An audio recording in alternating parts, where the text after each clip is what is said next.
Nicole Ayala and Diego Bandido. Ito na naman. Eto na naman! Hey! Ay!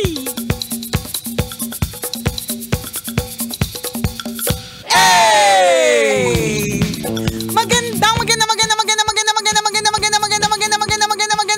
Magandang tanghali! Kami kinang naulo, Diego Bandido!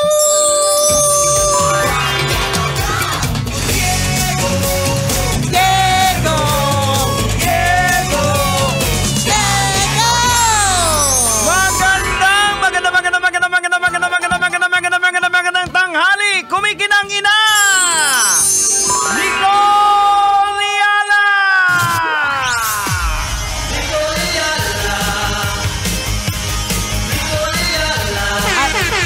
Ayan na naman! Nagpa-party-party na naman yung mga tatanda!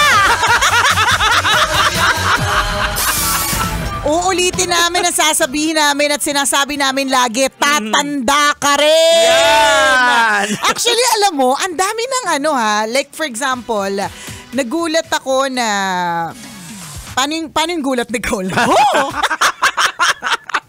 Nakita ko na si Maine Mendoza, kaka-celebrate nga, March ang birthday niya eh, celebrated her 30th. Wow, oo nga, no? So 30 na siya! Parang kailan lang yung parang kailan lang Yaya Dubs. Yaya Dub na pabebe. Pero, Jigs, kasi that was, yung Yaya Dub na eksena, Aldab, was 2015. Kaya nga eh. 2025 na ngayon. So, ibig sabihin, 10 taon na din talaga ang lumipas. Grabe, pero parang feeling natin nandun pa rin tayo dun sa era na yun. Tama, tsaka parang hindi naman nagbabago yung itsura. Kunyari, si Maine, mas gumaganda pa, di ba? Yung mga ganun. Pati kapag tinanong mo kung ilan na yung edad na mga artistang kinalakihan natin or mga kasabay natin, magugulat ka, 50 na yan? Talaga ba? Ako ang indikasyon ko lagi dati, parang alam ko na talagang matanda na ako kapag kasi Jillian Ward, sexy, nagpapasexy na. Ayun na nga, confirmed. Matanda ka na. Matanda na talaga. Kasi nagpapasexy na. Nagpapasexy na si Jillian Ward. Di ba? Di ba bata lang yun? Hindi nga, di ba kinasala si Nash Aguas? Yun na nga, si Nash. Di ba? Mga going bulilit. Mga going bulilit. So talagang hindi na mapigilan. Tumatanda po talaga, di ba? Pero lagi nating tatandaan, it is a privilege to grow old. It is a blessing. Tama. Lagi pong isang malaking blessing na tayo po ay tumatanda. Yan. Totoo yan. Correct. Ang maganda na nga lang talaga sa mundo ngayon, apakaraming mga ways para kahit papaano i-slow down yung aging. Di ba? So, katulad na lang ng pinupuntahan ko sa Skinny Aesthetic and Wellness, di ba? Madami talaga silang mga hinihila sa mukha ko. Di ba? To slow down the aging. Tama. Di ba? Yung may mga ganyan, buti na lang may ganyan ng teknolohiya. Nung araw, di ba? Jigs, ang natatandaan natin para kuminis ka, talagang umiiyak ka na sa pagtanggal ng blackheads, di ba? Oo, tama. Ayan. Lumuluha ka na, tinatanong ka pa kung okay lang po kayo, sir. Okay lang kayo, ma'am. At isa sa mga sign ng aging, yung nagpupustiso ka Ayan! na. Buti na lang, di ba? Buti na lang! Ano yan? Buti na lang andyan si Doc Adi Flores ng Right Care Dental Vermosa dahil nagkaroon ako ng ngipin. Correct, At diba? actually, babalikan ko siya mamaya. Correct, kasi wala pa po siyang ngipin sa may tagaliran. Wala pa kumbaga, kaya pag tumawa ka.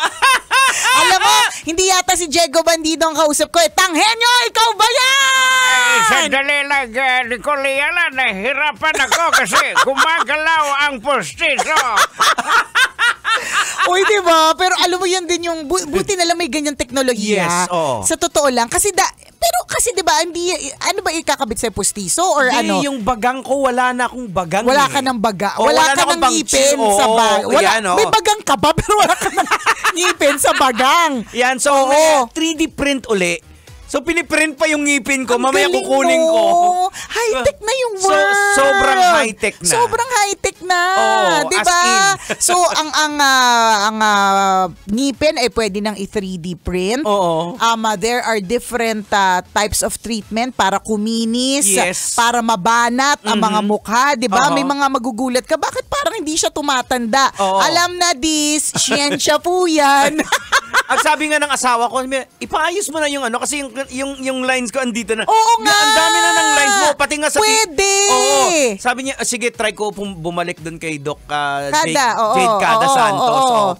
Pag may day. Pwede. Butox. Oh, ayan. Totoo. Correct. Ay, naku ako, Jex, wala ka makikita linya dyan. May nakikita ka bang linya? Wala. Sa noo, makinis yan. Walang indikasyon na kwarentahin yan, di ba? Nakita ko nga, di ba, yung may personalized t-shirts po kasi kami na binigay ng Tigas Tito Clothing. Correct na, by the way, soon, magpapamigay din po kami niyan. Hindi ko alam kung ang nakaprint doon si Tanghenyo ako kasi may linya talaga. Ikaw din yon kasi may linya na yung mo. Di ba? Ganon. Pero sa totoo lang, masaya po na tayo po ay tumatanda. Masaya po na tayo ay tumatanda because with age comes wisdom. Totoo yan. Totoo. Marami ka ba? Hindi ko itatanong. Ano na to? This is a fact, 'di ba? Ito ay katotohanan. Maraming mga bagay nung kami po ay bata pa in our early 20s. Na sa totoo lang pagkwento namin, nakakahiya. Yes, totoo. Totoo yun, di ba? But of course, with age comes wisdom eh. Kahapon nga, sino ba yung kasama ko mag-lunch? Si Konyo, dinner pala, si Konyo Bicolano tsaka si Robin Shena. Tapos sabi ko sa kanila, alam mo, madami talaga akong mga ginawa nung early 20s ako na nagigets ko kung bakit naiirata sa akin yung mga tao. pero totoo. At nakikita ko yung Jig sa mga post sa Facebook, yung mga memories. Yung mga memories. Yung may mga memories na mga 10 years ago, magka-cringe ka. Ay, talaga? Ako ba to? Totoo, Jigs, na parang, okay, maski ako maiirita ako sa sarili ko. Alam mo, parang hindi ko rin magugustuhan itong pagkataong to. At mabuti na lang, yun yung sinasabi natin na with age comes wisdom. That as you grow older, your character develops. Yes. Kaya hindi mo pwedeng sabihin na, kunyari, yung kaklase mong bulakbol, i-judge at nag-apply sa'yo. Kunyari, nag-apply, nagulat ka, parang kilala ko tong babaeng to kaklase ko to dati, bulakbol to dati. Hindi mo siya pwedeng i-base yung kanyang application doon sa ugali niya dati. Tama. Dahil ilang dekada na ang lumipas, ilang taon na ang lumipas, na-develop na ang character niya. Saka isa sa mga nagtuturo dyan sa atin, yung experience talaga natin. Totoo. UE. Graduate ka ng UE. Ano yung UE? University of Experience. Oo naman. Yung mga experience natin, yun talaga yung nagtuturo sa atin para magbago yung ugali. Like for sa akin, di ba? Masamang tao ako dati. Pero yung mga experiences ko sa buhay, nakita ko yung si Lord, kung paano niya ako rin-direct. Correct. Doon ako nagbago. Doon ko nakita yung, sobrang makasalanan ko dati talaga. Di ba? Na parang nakakahiya talaga. Na kapag ka meron kang mga blessing, parang feeling mo hindi ka deserving sa sobrang sama ng ugali natin dati. Nakakaloka talaga. Kung ano-anong pinagagawa natin. Naalala ko yung nakausap natin sa mga kasamahan natin dito. Yun ba, nagsabi siya na marami siya nagawang hindi maganda. Sabi ko, kung kasalanan lang ang pag-uusapan natin, wala yan sa'yo. So true. Pwede kami makipag-compete sa'yo. Sabi ko nga sa kanya, are we talking of the same person, Jags? Sabi ko nga sa kanya, I can resonate. Nakaka-relate ako dyan. Pero girl, wala pa yan. Yung mga wala lang talagang ebidensya. Wala lang talagang ebidensya. Hindi lang talaga siya na-record kasi walang video cam nung araw. Wala lahat, 'di ba? Kaya kwento lang ang lahat, nasa core memories lang natin yung mga hindi masyadong magagandang mga ginawa natin nung araw. Pero sa totoo lang, mas matindi yung mga nagawang kasalanan. 'di ba? Yun nga kay Maris Racal eh. Parang one time nung nag-trending yun a few months diba, nakalipas ago. Talagang ang sa akin lang dun sa mga kapwa nating Gen X, tsaka mga millennials na din, di ba? Wag nga kayo. Mas madami balahura, mas nakaka-lurk yung mga pinagagawa nyo. Mas nakaka-lurk to the point na talagang mas sensual. Mas nakaka-lurk to the point na kumpara kay Maris, Santa si Maris. Ganon. Tama. Madaming ganon kasi sa panahon natin, walang screenshot walang ebidensya. Walang ganon. And these are things that sometimes, katulad nito, pinagtatawanan namin ni Diego, di ba?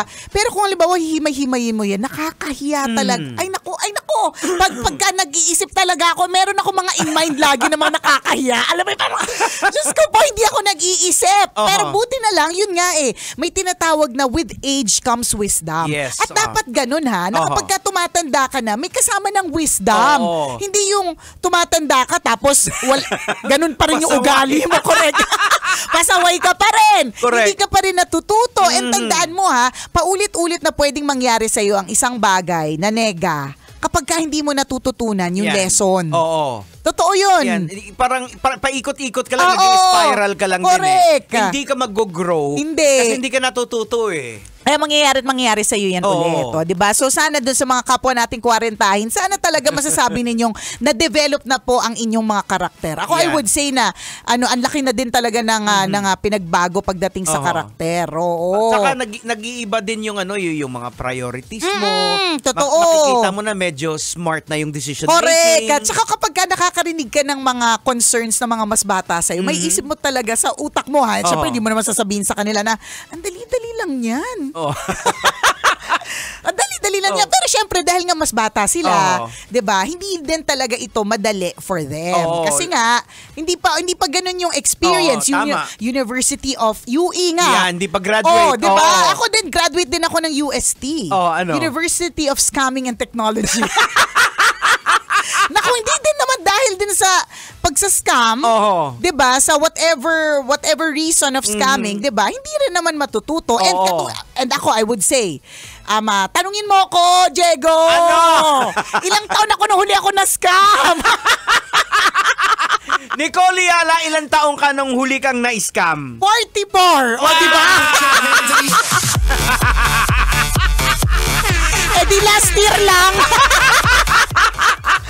Last year lang. Ibig sabihin, naulit na naman siya kasi bakit? Hindi ko natutunan yung lesson And yun din yung gusto nating sabihin na hindi naman porke matanda ka na, hindi ka natututo. Oo, may tinatawag na character development. Yung mga nakaka-cringe, nakakahiya na mga pinagpo-post natin sa Facebook 10-15 years ago, maaaring hindi na tayo yon. Pero hindi ibig sabihin nun na hindi ka pwedeng magbago or hindi ka pwedeng mag-develop pa. Kasi pwede pa. Saka tandaan halimbawa, si Nicole, 44 years old na siya nung na-scam siya. Last year lang. Mainit-init pa. Posible uli na pagdating niya ng 50, mangyari uli kasi ang mga scammer nag-i-evolve. Ayun! So, ibig sabihin, nag-i-evolve sila. So, dapat ikaw mag-evolve ka din. Hindi ka pwedeng mag-stay sa ganyang sitwasyon.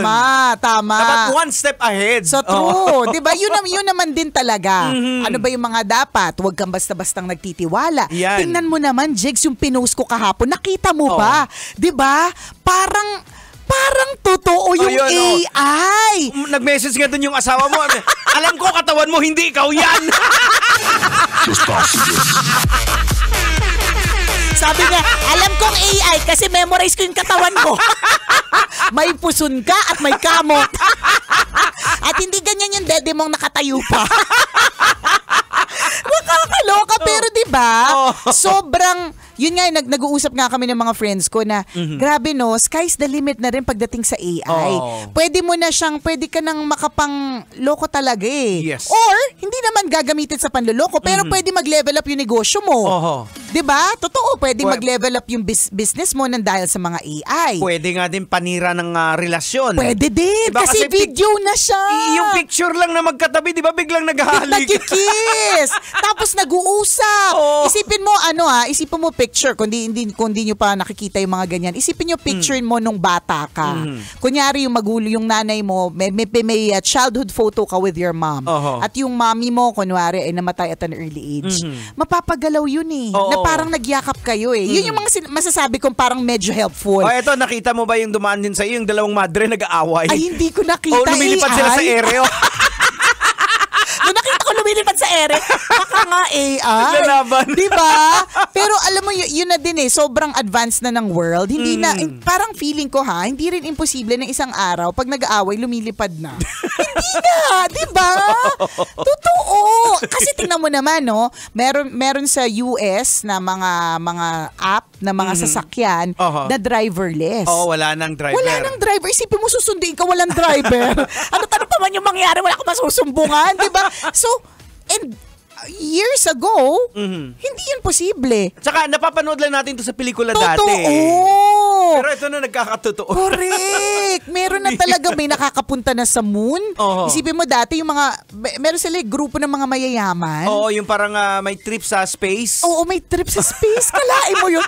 Mayaman kami. Outer space tayo pumunta, di ba? Tayo out of town lang Buti nga nakapag out of town tayo Minsan out of our own out of our own street, ganon. Pero the point is, kahit mayayaman lang nakaka-afford ng mga ganong trip to outer space, it is possible. The point is, it is possible. Diba? So, ganun na po ka-high-tech ang world. And ang ganda lang na nakikita natin siya, naaabutan natin siya. Babalik tayo dun sa point na it's still a privilege to grow old. Kasi nakita ko yun, nakita natin yung transition na dati nag-aaway lang sa lupa, ngayon pwede na sa ere. Saka sa radyo na nga lang, Jigs, di ba? Saka yung pinakamagandang generation talaga, hindi naman sana binubuhat natin yung bangko natin. Ay, pero buhatin na natin kasi yung talaga. Yung generation talaga natin. I believe so. Talaga, mabuhay yung mga 40-tahin! Kasi yung transition talagang nakita talaga natin. Diba? Isipin mo yun, ang natatandaan ko talaga, yung pag nagpe-present dati, Manila paper, crepe paper, merong kang poster, kartolina. I don't think are cartolina still sold? Nagbebenta pa ba ng cartolina ngayon? Meron pa rin Meron din pang ilan-ilan. Pero dati talagang nagkakaubusan ng cartolina. Kasi yun yung requirement ng lahat. Manila paper, ganyan. Mga papel, di ba? Ngayon hindi na. Yung mga crepe paper din. Correct, di ba? Ngayon digital na. Yes. Hologram.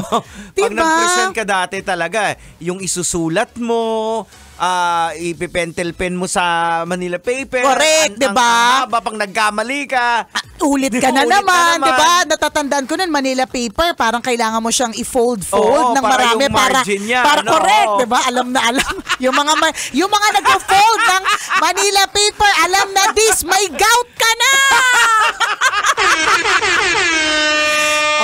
Kumusta frozen shoulder natin dyan?